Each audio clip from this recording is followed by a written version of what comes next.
Petrol 9 సార్లు పెంచి బాధుడే బాధుడు, ఆర్టీసీ ఛార్జీలు 3 సార్లు పెంచి బాధుడే బాధుడు, ఇంటి పన్ను, చెత్త పన్ను, పెట్రోల్, డీజిల్, గ్యాస్ ధర పెంచి బాధుడే బాధుడు. తమ్ముడు చెప్తున్నాడు క్వార్టర్ బాటిల్ ధర కూడా పెంచి బాధుడే బాధుడు. ఇంకా కటింగ్ మాస్టర్ అన్నా కదా, అన్న క్యాంటీన్ కట్, పెళ్లి కానుక కట్, నిరుద్యోగ భృతి కట్, విదేశీ విద్య కట్, పిల్లల్ని ఉచితంగా చదివించే స్కూల్ ఫీ రీయింబర్స్మెంట్ కట్, ఇట్లా 100 సంక్షేమ కార్యక్రమాలు కట్ చేసిన ఏకైక ముఖ్యమంత్రి జగన్. మీ కష్టాలు చూసా, మీ కన్నీరు తుడిచే బాధ్యత తెలుగుదేశం జనసేన ప్రభుత్వం తీసుకుంటుంది. అందుకే బాబు సూపర్ 6 కార్యక్రమాన్ని మేము ప్రకటించాం. దాంట్లో మొదటి హామీ నిరుద్యోగ యువకులకి 5 సంవత్సరాలు 20 లక్షల ఉద్యోగాలు కల్పించే బాధ్యత మన ప్రభుత్వం తీసుకుంటుంది. అంతేకాదు ఉద్యోగం వచ్చేదానికి కొంచెం ఆలస్యం అవుతే ప్రతి నెల 3,000 రూపాయల నిరుద్యోగ భృతి కూడా మన ప్రభుత్వం ఇవ్వబోతుందని ఈ సభాముఖంగా నేను హామీ ఇస్తున్నా. ఇంకా స్కూల్కి వెళ్లే ప్రతి విద్యార్థి తల్లిదండ్రులకి ప్రతి సంవత్సరం 15,000 రూపాయలు మన ప్రభుత్వం ఇస్తుంది.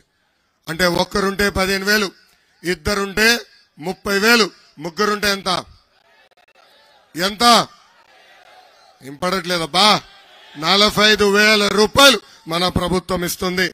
ఇంకా ప్రతి రైతుకి అండగా నిలబడేదానికి, రైతుల ఆత్మహత్యలు తగ్గించేదానికి 20,000 రూపాయలు ప్రతి సంవత్సరం మన ప్రభుత్వం ఆర్థిక సహాయం కూడా చేస్తుంది.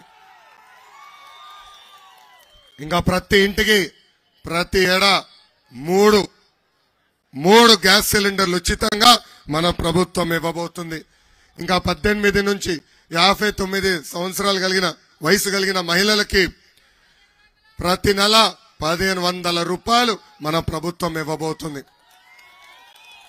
అంటే సంవత్సరానికి 18,000, 5 సంవత్సరాల్లో 90,000 రూపాయలు మన ప్రభుత్వం ఇవ్వబోతుంది. ఇంకా మహిళలకి ఆర్టీసీ బస్సులో ఉచితంగా ప్రయాణించే హక్కు కూడా మన ప్రభుత్వం కల్పించబోతుందని ఈ సభాముఖంగా నేను హామీ ఇస్తున్నా. అసలు ఉత్తరాంధ్రకి పట్టిన దరిద్రం జగన్ 3 రాజధానుల పేరుతో 3 ముక్కలాటలాడాడు. ఇక్కడున్న ప్రజలందరిని అడుగుతున్నా, ఉత్తరాంధ్ర కనీసం ఒక్క పరిశ్రమను తీసుకొచ్చాడా? మన ప్రాంతానికి ఒక్క కంపెనీ తీసుకొచ్చి ఒక్క ఉద్యోగాన్ని కల్పించాడా? లేదు. ఎన్నికల ముందల అనేక హామీలు ఇచ్చారు. మూతపడిన అన్ని షుగర్ ఫ్యాక్టరీలు తెరిపిస్తా అన్నాడు, ఒకటి కూడా తెరిపించలేదు.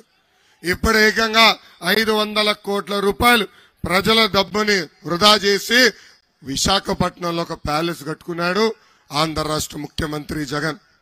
అంతెందుకు, విశాఖ రైల్వే జోన్ కి ఏర్పాటు చేసేదానికి అవసరమైన భూములు కూడా ఈ రోజు ఈ ప్రభుత్వం కేటాయించలేదు. విశాఖ ఉక్కు ఆంధ్రుల హక్కు. ఆనాడు పెద్దవాళ్ళు పోరాడి విశాఖపట్నానికి ఉక్కు ఫ్యాక్టరీ తీసుకొచ్చారు. ఈ జగన్ ముఖ్యమంత్రి అయిన తర్వాత ఏకంగా అది ప్రైవేటీకరణ చేసేందుకు ప్రయత్నిస్తున్నాడు. యువతకి నేను హామీ ఇస్తున్నా, అవసరమైతే ఆంధ్ర రాష్ట్ర ప్రభుత్వమే ఆ ఫ్యాక్టరీ కొనుగోలు చేస్తుంది. అది మన చేతుల్లోనే పెట్టుకునే బాధ్యత మనం తీసుకుంటాం. ఇంకా విజయనగరం జిల్లాలో కూడా జగన్ పాదయాత్ర చేసినప్పుడు 50 హామీలు ఇచ్చాడు. దాంట్లో కొన్ని హామీలు ప్రజలకి నేను గుర్తు చేస్తున్నా. మొదటిది భోగాపురం ఎయిర్పోర్ట్ పూర్తి చేస్తా అన్నాడు. ఎయిర్పోర్ట్ పూర్తయిందా? అయిందా? ఇంకో పక్కన రామ్ తీర్థం ప్రాజెక్ట్ పూర్తి చేస్తాడు, చేశాడా? ఒక్క సాగునీటి ప్రాజెక్ట్ పూర్తి చేశాడా? ఇంకా గోస్తాని చంపావతి నదులు అనుసంధానం చేస్తాడు, చేశాడా? రామ భద్రాపురం పెద్దగడ్డ ప్రాజెక్ట్ పూర్తి చేస్తా అన్నాడు, చేశాడా? సాలూరులో బైపాస్ రోడ్ ఏర్పాటు చేస్తాడు, చేశాడా? ఇంకో పక్కన పాలేరు నదిపై డ్యాం నిర్మాణం చేస్తా అన్నాడు, చేశాడా? స్వర్ణముఖి చింతగడ్డపై బ్రిడ్జ్ నిర్మిస్తా అన్నాడు, నిర్మించాడా? ఇంకా పరిశ్రమలు తీసుకొచ్చి నిరుద్యోగ యువకులకి ఉద్యోగాలు కల్పిస్తాడని హామీ ఇచ్చాడు. ఆ హామీ నిలబెట్టుకున్నాడా అని మిమ్మల్ని అందరిని అడుగుతున్నాం. నాడు నేడు ఎప్పుడు విజయనగరం జిల్లాని అభివృద్ధి చేసింది తెలుగుదేశం పార్టీ. రోడ్లు కానీ, బ్రిడ్జిలు కానీ, ఆసుపత్రులు కానివ్వండి, భోగాపురం ఎయిర్పోర్ట్ కి భూసేకరణ, ఇలా అనేక అభివృద్ధి కార్యక్రమాలు చేసింది తెలుగుదేశం పార్టీ. నిరుపేద కుటుంబాలను ఆదుకునేదానికి ఆనాడు టిట్కో ఇల్లు కూడా కట్టించింది తెలుగుదేశం పార్టీ. అయినా 2019లో మనం ఓటమి చెందాం. ప్రత్యేకంగా పార్వతీపురం నియోజకవర్గం వచ్చగల చిరంజీవి మాస్టర్ గారు ఎమ్మెల్యేగా ఉన్నప్పుడు దాదాపు 1000 కోట్ల రూపాయలు ఖర్చు పెట్టి ఆనాడు నియోజకవర్గాన్ని మనం అభివృద్ధి చేసుకున్నాం. 300 కోట్ల రూపాయలతో తాండాలన్నిటికీ రోడ్లు వేశాం. పార్వతి హెడ్ క్వార్టర్స్ లో ఉన్న నిరుపేద కుటుంబాలకి సొంత ఇల్లు ఇచ్చేదానికి 560 ఇల్లు టిట్కో ఇల్లు ఆనాడు చంద్రబాబు నాయుడు గారు కట్టారు. 66 కోట్ల రూపాయలు ఆనాడు కేటాయించి తాగునీటి సమస్య పరిష్కరించాం. ఏరియా ఆసుపత్రిని అప్గ్రేడ్ చేశాం. ఇంకా జంజావతి రిజర్వాయర్ కోసం కూడా ఆనాడు 43 కోట్ల రూపాయలు కేటాయిస్తే ఇప్పుడున్న ప్రభుత్వం ఆ పనులు కూడా ఆపేసే పరిస్థితి వచ్చింది. Horticulture college, polytechnic college, residential school కూడా ఆనాడు ఏర్పాటు చేశాం. అంటే తెలుగుదేశం పార్టీ అధికారంలో ఉన్నప్పుడు మన నియోజకవర్గం అభివృద్ధికి కేర్ ఆఫ్ అడ్రస్ గా ఉంటే, ఈ రోజు వైకాపా పార్టీ అధికారంలోకి వచ్చిన తర్వాత మన నియోజకవర్గాన్ని అవినీతికి కేర్ ఆఫ్ అడ్రస్ గా మార్చేశారు. ఇక్కడున్న ఎమ్మెల్యే గారు జోగారావు గారు,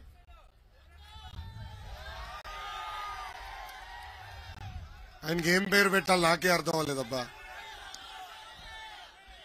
కరప్షన్ రావు గారు అని పిలవాలేమో, ఏమన్నా అవినీతి రావు గారు అని పేరు పెట్టాలేమో. ఎక్కడ భూమి దొరికితే అది కబ్జా చేస్తాడు, ఎక్కడ చెరువు కంపడితే అది పూడ్చి పట్టాలే సృష్టిస్తాడు. ఏకంగా అవుట్ సోర్సింగ్ పోస్టులు కూడా అమ్ముకునే పరిస్థితికి ఇక్కడున్న ఎమ్మెల్యే వచ్చాడు. అసలు రాష్ట్రంలో ఒక పెద్ద సైకో జగన్ ఉన్నాడంటే, ఇక్కడ నియోజకవర్గంలో ఒక చిన్న సైకో అవినీతి రావు గారు ఉన్నారు. ఏకంగా ఎంఆర్ఓ సంతకాలనే ఫోర్జరీ చేసే వ్యక్తి. అసలు ఇంత ఇలాంటి ఎమ్మెల్యే నేను ఆంధ్ర రాష్ట్రంలోనే కాదు కదా, దేశంలోనే నేను ఎక్కడ చూడదా. అవినీతి రావు గారికి చెప్తున్నా, 2 నెలలు ఓపిక పెట్టండి, అన్నిటి మీద ఎంక్వైరీ చేస్తాం. ఆ భూములు తిరిగి లాక్కొని పేద ప్రజలకు ఇచ్చే బాధ్యత నేను తీసుకుంటా.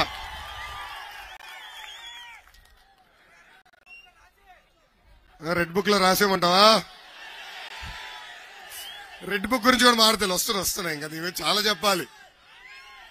ఈ ఒక్క బుక్ వల్ల వస్తున్నా రెడ్ బుక్ గురించి చెప్తా తమ్ముడు, ఏం కంగారు లేదు. ఇక్కడ ఉన్న ప్రజల్ని, కార్యకర్తల్ని కోరుతున్నాం, 2024లో తెలుగుదేశం జనసేన పార్టీ అభ్యర్థిని గెలిపించండి. పార్వతీపురంకి బైపాస్ రోడ్ వేసే బాధ్యత మేము తీసుకుంటాం. జంజావతి రిజర్వాయర్ పనులు పూర్తి చేస్తాం.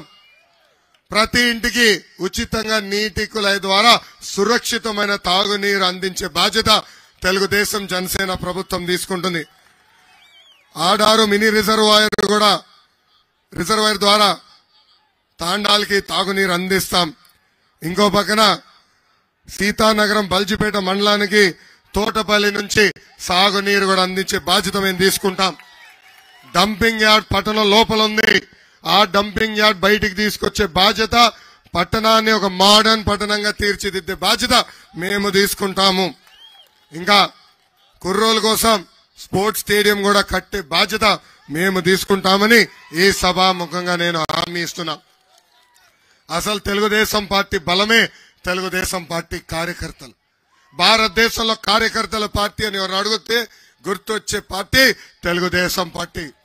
వైకాపా పార్టీకి boom president medal, Andhra gold కావాలేమో గాని మన పార్టీకి ఆ పసుపు జెండా చూస్తే చాలు నూతన ఉత్తేజం, ఉత్సాహం వచ్చే పరిస్థితి.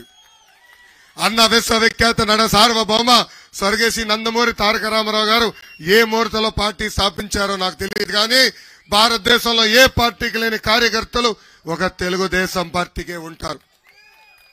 అందుకే 2014లో కార్యకర్తల కోసం ఆనాడు సంక్షేమ నిధి ఏర్పాటు చేశాం.